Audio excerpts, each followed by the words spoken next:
So we want to ask you about music, but we're skaters, and I want to know what drew you into skating when we first connected. Well, I always admired the kids when I was in school coming up that skateboarded, and I always just admired the skill that needed to go into doing something like that, and I always felt like it was something cool that I would never be able to do. And my New York years, I was about 20 years old, and I would always see skaters at Union Square all the time. And one day I was like, you know what? I'm going to buy a board and just go up to Union Square and see some kids to teach me. And for about a year, I would just go up there after work. I worked on Broadway, so I would walk down to Union Square, and I'd have my board with me, and I would just skate with kids, and they would just teach me shit. And none of them were, I was nervous because I was just like, how people are probably gonna be like, look at this fucking poser. Yeah, but that they embraced me. Nobody was weird. Nobody was making jokes. Everybody just understood that I was curious, and I was turning to them for advice, and it was great, man. But I fell a couple times.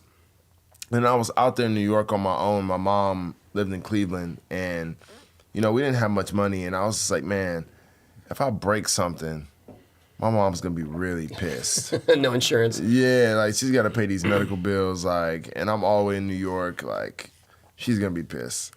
So I gave it up, and I was like, well, look, my mission to be in New York is to find a record deal and to, pursue my dreams. So I kind of just went back on music and just gave up skateboarding.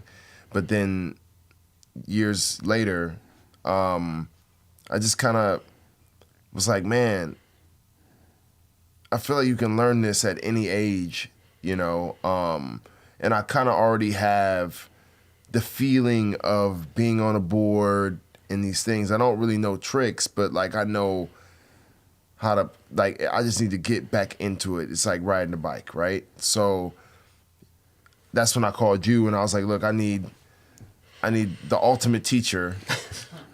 And I didn't say nothing. We have an ongoing beef about who's a better teacher, so okay. We're not gonna get into it. It's all right. Well, I was like, look, it's a debate. Yeah. Is it?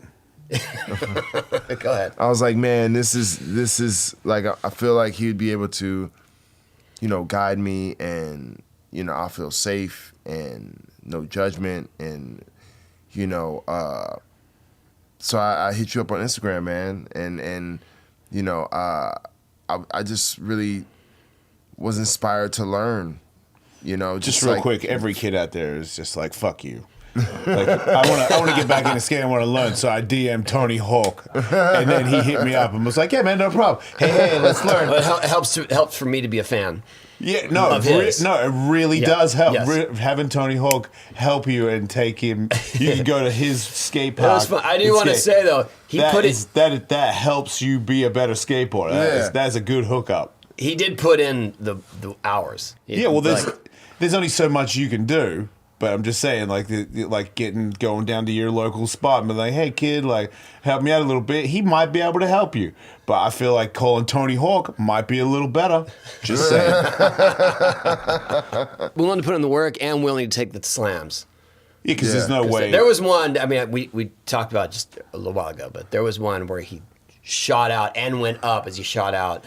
And I was like... Out of the top of the quarter pipe. No, it was. Didn't even get to the. Yeah, it was on the way. It was on the way. Didn't even get to it. It was on the way to the quarter pipe. Oh.